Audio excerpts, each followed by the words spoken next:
Hello. Before we begin, a quick note. The Bore You to Sleep podcast relies on you and sponsors, which means you will hear a quick advertisement before the beginning of tonight's episode. While the podcast is free, you are welcome to subscribe for just $2.99 per month, which supports the creation of this podcast and gives you an ad-free listening experience. Simply click the link in the show notes from your podcast app. Rest easy.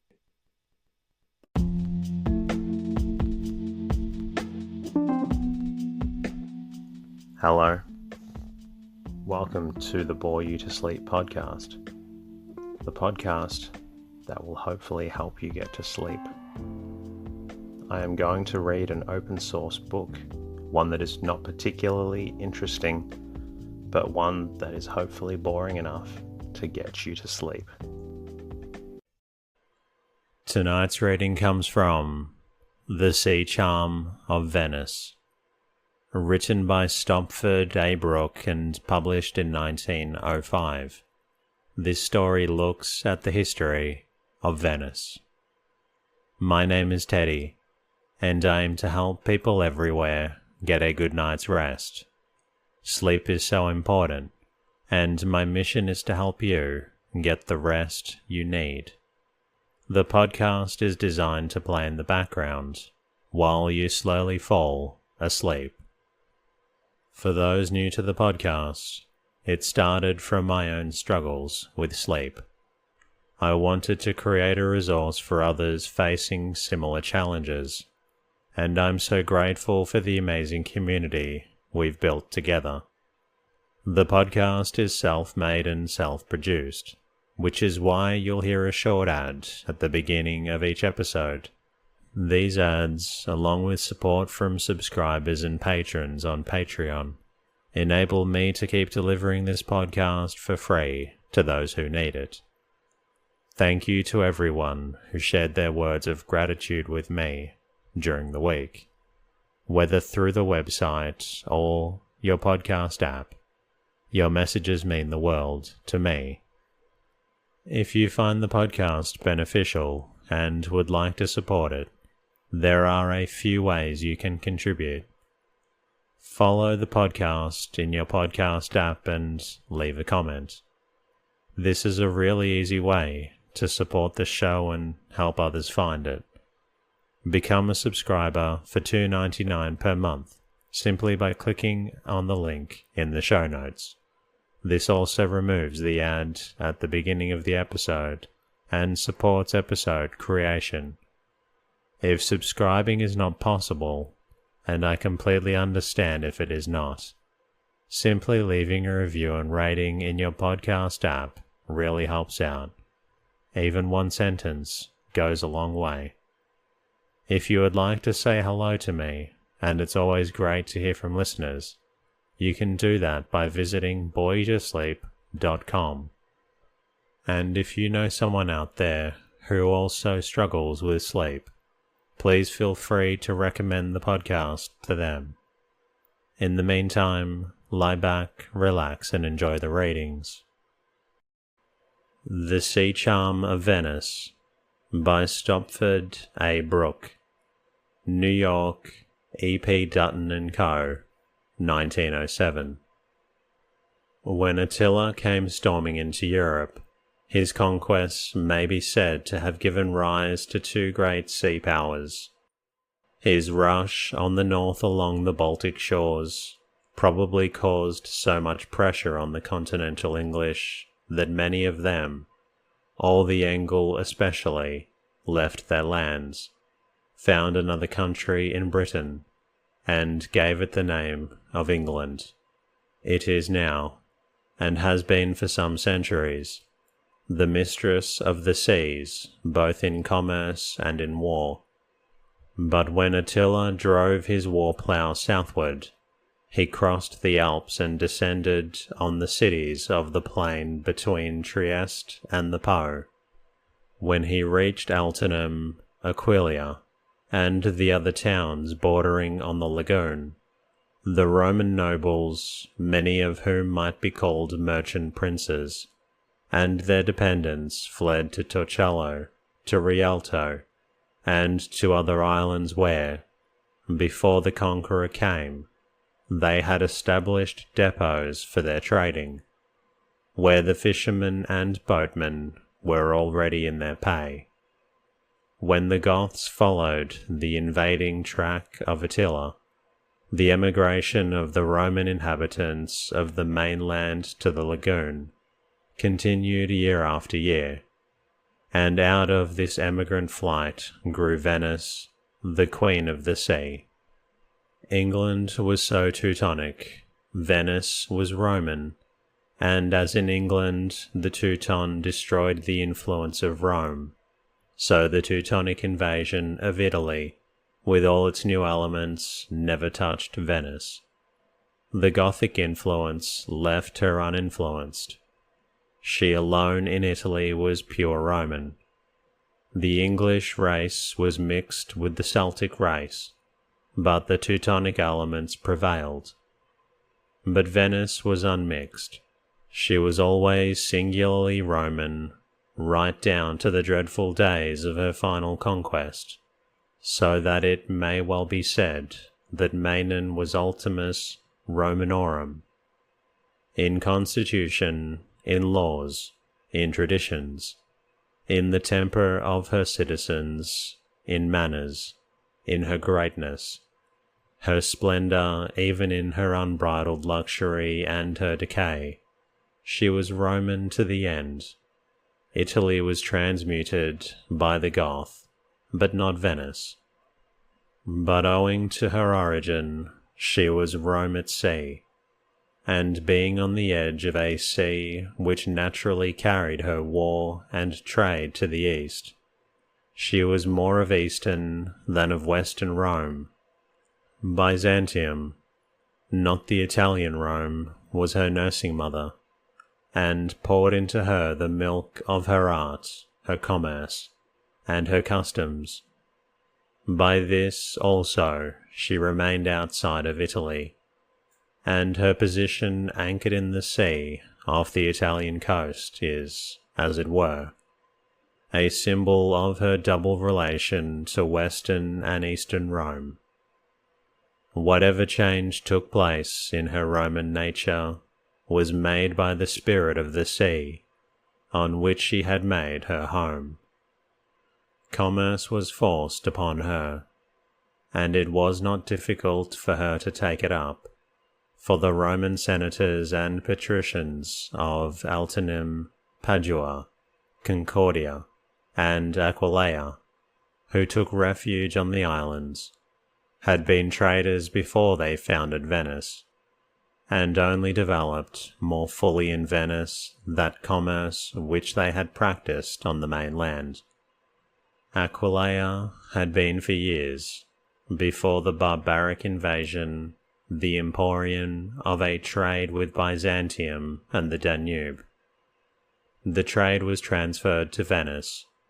It did not then arise in Venice, but it was so greatly increased during the centuries that the new city held the East in fee. From every port on the Mediterranean, and from lands and seas beyond the inland lake, the trade of East and West poured into Venice. To protect her commerce, she became a sea power. Her struggle for centuries with the pirates formed her navy and her seamen, both Venetians and mercenaries. Into the mighty instrument of naval war they became when the strife with the pirates closed in victory. But her captains, her senators, the great dukes who led the navy into battle, led it for the sake of her commerce, and were themselves, as Shakespeare made Antonio, royal merchants, such as they had been of old in Padua, Altinum, and Aquileia, and always Romans. Whenever then we touch Venice, we touch the sea out of which she was born, by which she was nursed, and which, when she reached her full age, she wedded and commanded. To realize the origins of the city and this sea spirit in her history and her life. To recall in memory the centuries she lasted, and to feel the sentiment of the splendid sorrow, strife and glory of the tale.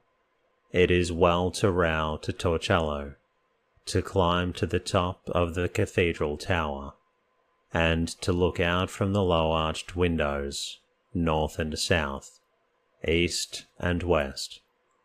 The door used always to be open, and it was easy to reach the upper chamber among the bells. Thence, as the voyager gazes to the north and west, he sees the high dim peaks of the Alpine chain, from whose passes the Hun and the Goth descended. Below him stretches to the sea the misty plain where the cities of the old Venetia lay, which Attila, advancing from the east, gave up to fire and to slaughter, which Theodoric and Alboin afterwards ruined more completely.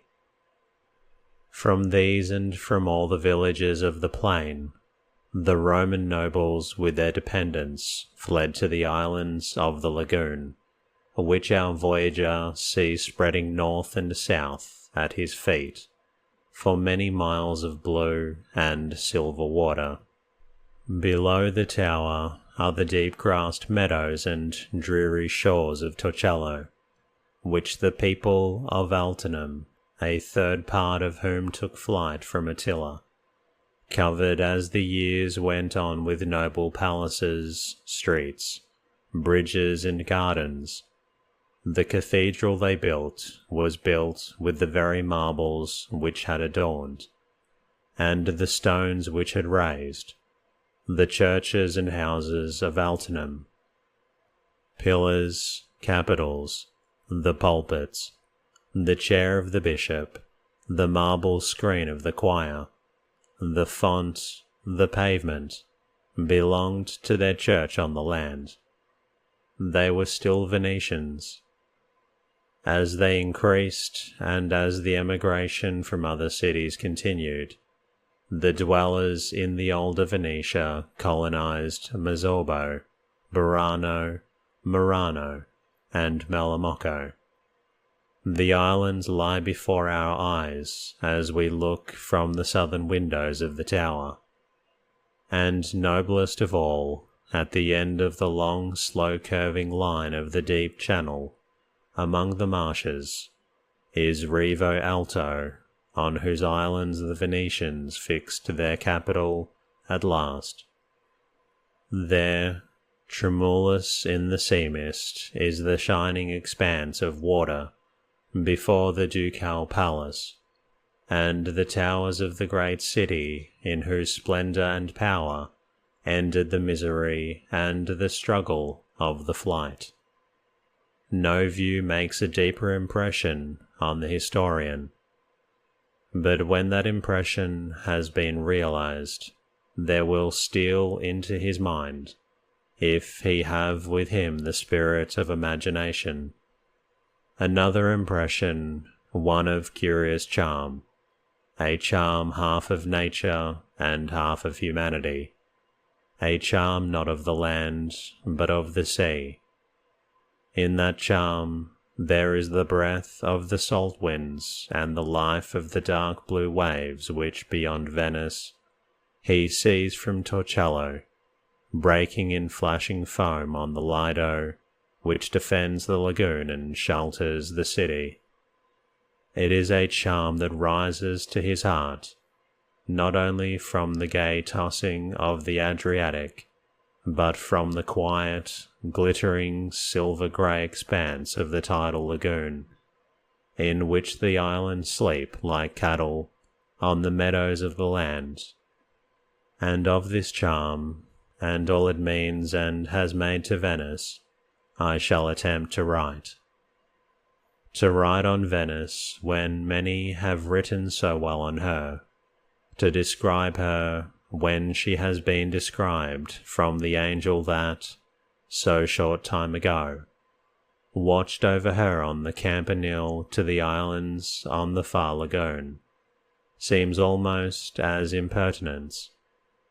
But I have loved Venice for many years, and the record of individual impressions received from her may have the interest which belongs to personal feeling.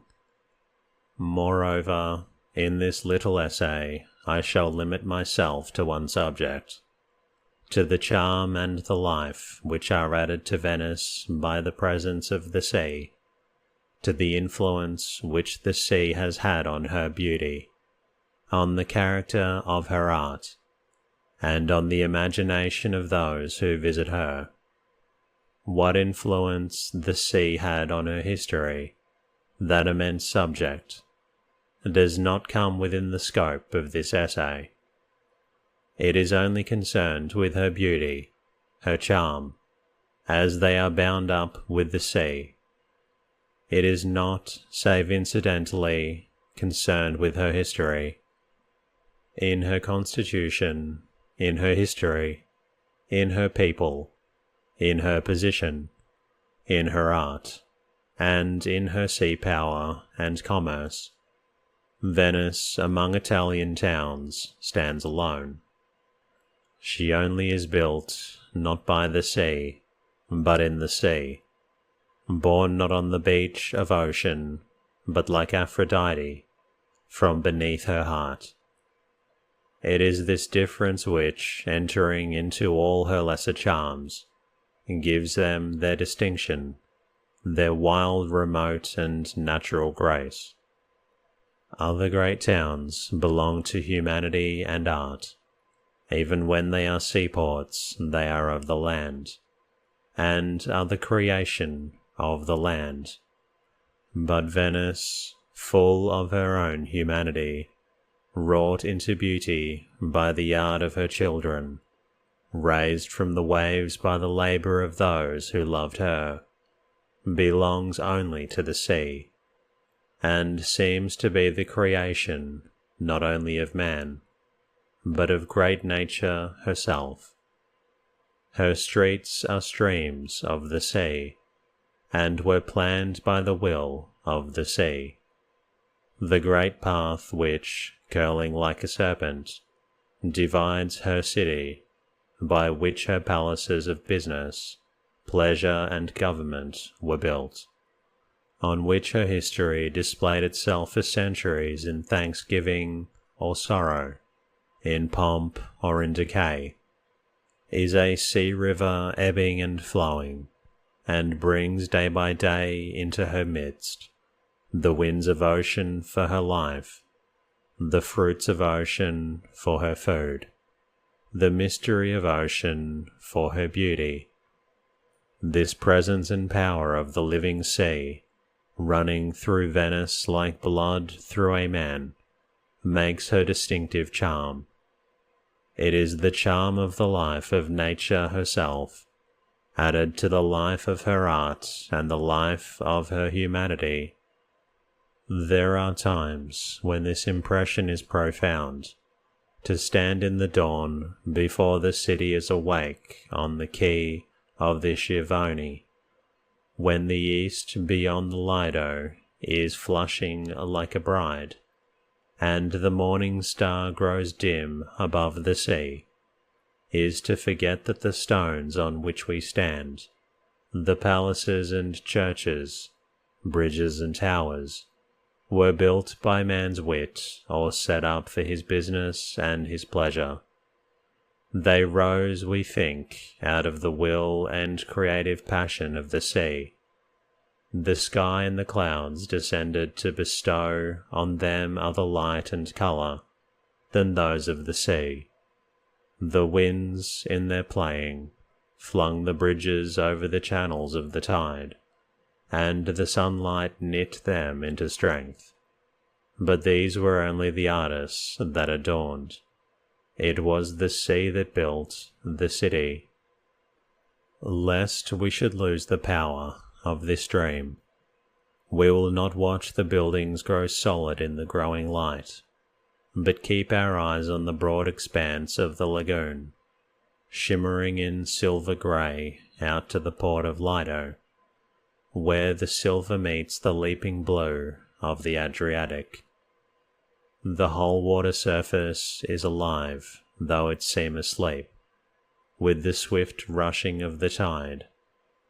Around the angles of the quay, over the marble steps, all along the smooth stones of the wall, up the narrow canals, looping past the piles, swirling against the boats, the musical water ripples, and in every motion change and whirl as in the main movement of the whole lagoon, the life of nature in this her kingdom of the sea, full of force, pleasure, and joy in her own loveliness, is overwhelming.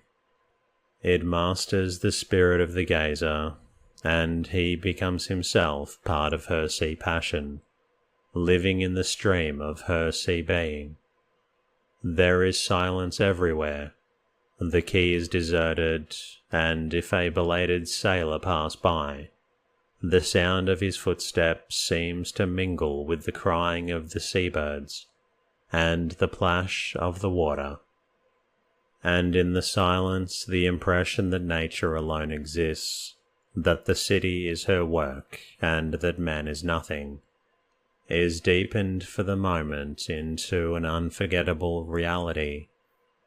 A similar impression is made on the voyager who rows at the dead of night, when the sky is full of stars, out into the lagoon halfway between Venice and the Lido. The city, with its scattered lights, has no clear outlines. It rises like an exhalation from the sea. The campaniles are white ghosts that appeal to the dark blue heavens. Below them the crowd of buildings wavers in the sea mist like a shaken curtain.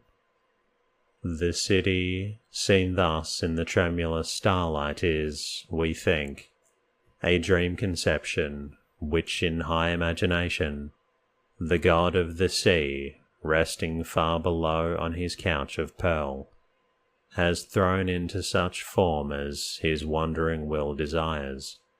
No human art has made its wonder.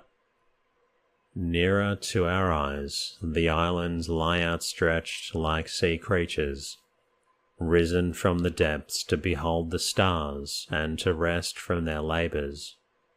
The boats which lie at anchor against the tide do not belong to man, but are the chariots of Amphitrite and her crew.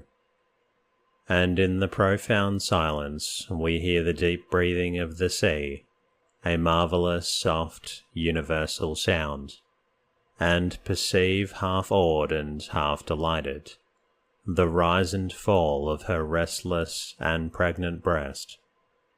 And then man and his work no longer fill the voyager's imagination. He is absorbed into nature.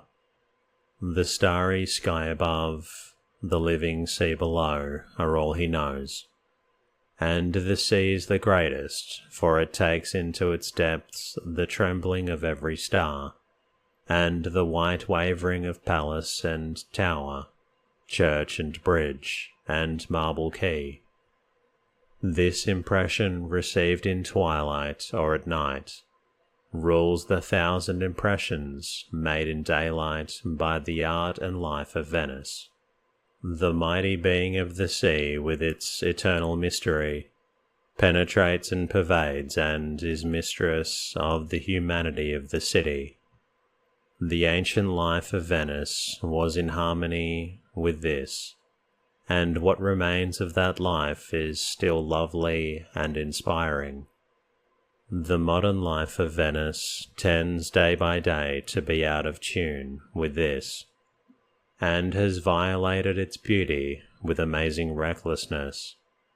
No reverence, no tenderness for the spirit of the place has prevented 100 desecrations, which might have been avoided if men had cared for beauty as well as for commerce, if the men had even known what beauty was, If they had even for an hour realized the spirit of the place or the spirit of the sea, in days before the railway and its bridge had done away with the island apartness of Venice, it seemed like a dream of young romance to drop through the narrow canal from Mestre on the mainland, and come upon the far-spread shimmer of the silvery lagoon, and rowing slowly, see, through veils of morning mist, the distant towers, walls, churches, palaces, rise slowly, one after another.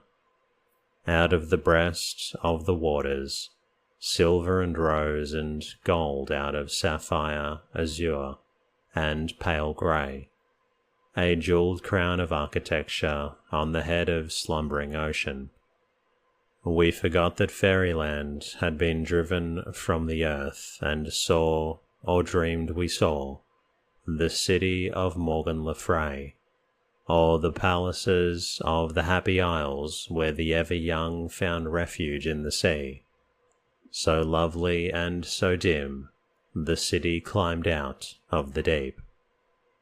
That vision is gone, but even now, there are few visions more startling in their charm than that which befalls the wearied traveller when, coming out of the dark station, he finds himself suddenly upon the marble quay, with a river of glittering water before his eyes, fringed with churches, palaces and gardens, the broad stream alive with black gondolas, shouts in his ears like the shouting of seamen, and lower in note and cry, but heard more distinctly than all other sounds, the lapping of the water on the steps of stone, the rushing of the tide against the boats. Midst all the wonders of the city, this it is which first seizes on his heart. It is the first note of the full melody of charm, which the sea in Venice will play upon his imagination, for many a happy day. The waters that make her unique are in themselves beautiful. Were they like those of many lagoons, they might be stagnant, and lose the loveliness of vital movement. But they are tidal waters, and though the ordinary tide does not rise much more than a foot or two, yet its living rush is great, and passes twice a day through the lagoons and streets of Venice. It streams in at the openings in the Lidi, at the ports of Malamocco, Chioggia, Lido and Tripoti, with the force and swiftness of an impetuous river, and these four water systems, in their meetings and retreats, fill the lagoon with incessant movement, with clashing, swirling, and sweeping currents. Then the tide does not always keep at this low level. When the attractions of the sun and moon combine, it rises higher and floods and washes out the canals, and when the angry south, blowing fiercely up Adria, has piled up the waters at the head of the gulf, they block in the falling tide. It cannot escape from the lagoon, and it races from the public gardens to the Dogana. There it divides to fill the Giudecca and the Grand Canal to the height of 7 or 8 feet.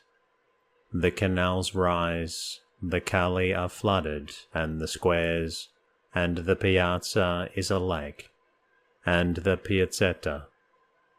Gondolas ply up to the doors of St. Mark's and to the Ducal Palace. The water falls as swiftly as it rises. There is no lack of life in the Venetian lagoon. Freshness, incessant change, and joy minister to the beauty of these waters. They are of the sea, but the temper of the sea in them is distinctive. The sea, uncircumscribed at the mercy of its own wild nature, is beautiful or terrible, but it is too vast, too noisy, too desirous of destruction, even in calm too suggestive of anger, to awaken that peculiar charm in which temperance, quietude, a certain obedience or sacrifice for use, are always elements. But Venice lies in a gentle sea, which loves to give itself away. Her sea is guarded by long banks of sand, pierced here and there by those openings through which the tide arrives. Within these is the wide lagoon, lying in a sheltered place, dotted with islands, sleeping on silver sheets of shining water. And in the midst is the city with all its towers.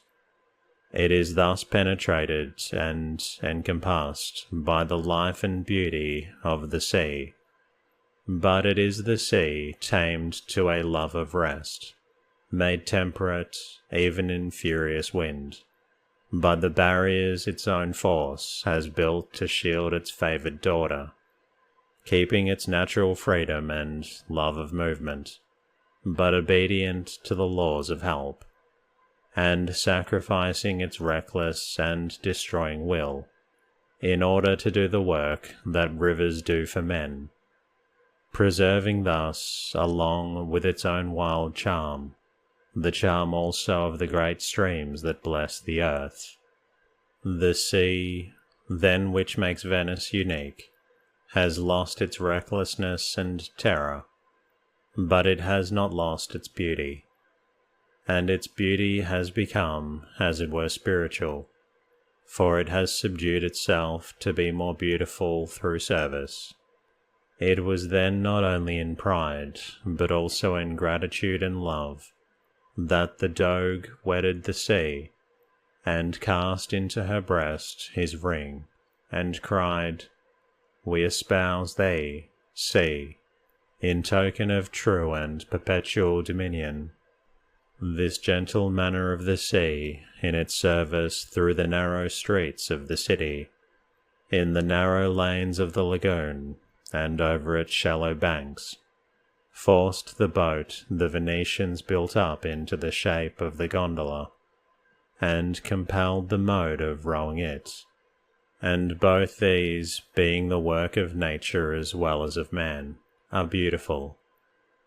This long, subtly curved boat, with its uptossed stem and stern, rigid in reality but seeming to be, so swift it is to answer the slightest touch of the oar, as lithe and undulating as a serpent, leaning somewhat to one side so that it wavers a little, as it moves as if it were a wave of the sea, and gliding on its flattened bottom over shallow waters in silent speed, seems like some creature of the sea herself. Coloured black, it is brightened with polished brass and steel. The ferro de prova is the beak of polished steel, which looks out from the bows of the boat, with a blade at the top like a hatchet, and below it 6 teeth, like those of the bone of the sawfish. It flashes over the water and flashes in the water. It is a sea ornament, descended from the rostrum of a Roman warship. Then the brass ornaments of the armrests are most frequently sea beasts, dolphins, and the seahorses of Venice. Everywhere the boat has been the child of the sea. Yet it is human. It grew like a child, a youth, modified from year to year into its shape, its character, till it reached its manhood, absolutely fitted for the work it had to do, for the circumstances of the city, through the narrow waterways of which it had to move, and for the wants of all classes of its citizens. The circumstances were peculiar. The needs of the citizens were most various. It fits them all. The natural, therefore, and the human mingle in it more harmoniously than in any other boat. It is distinctive as Venice is distinctive. It has its own sentiment, its own charm, but it seems also to share in the sentiment and beauty of the sea. The cries of its rowers are like the cries of seamen. In its movement is the softness, ease and grace of the subdued, obedient waters over which it glides. Then there is the way of rowing it, on one side by a single rower. When there are two rowers, half the charm is lost. The second rower labouring at his oar in front of the sitter removes the pleasant physical illusion that the boat moves all by its own will. There is almost an intellectual pleasure in the rowing and steering of a gondola, by the single oar behind. If the gondolier be a master of his craft, he will make his boat move through a crowded canal or glide round the angles of a narrow water lane, as swiftly, as softly as a serpent through the branches of a tree. He will pass within an inch of a corner without touching it, as he turns the boat round with its very own length. He will stop it at full speed in a few seconds. It obeys him so magically that the voyager in it, who does not see the rower, often dreams that the boat moves on its own accord to the spirit in it, like the bark which bore Ogier the Dane, flying over the sea by its own desire. The beauty of the boat, its ways and manners, are the result of the sea situation, and have the charm of the sea. And that concludes tonight's reading. I hope you've enjoyed listening to that story. If you're not quite tired yet, please feel free to listen to another episode of the Boy to Sleep podcast. Until next time, good night.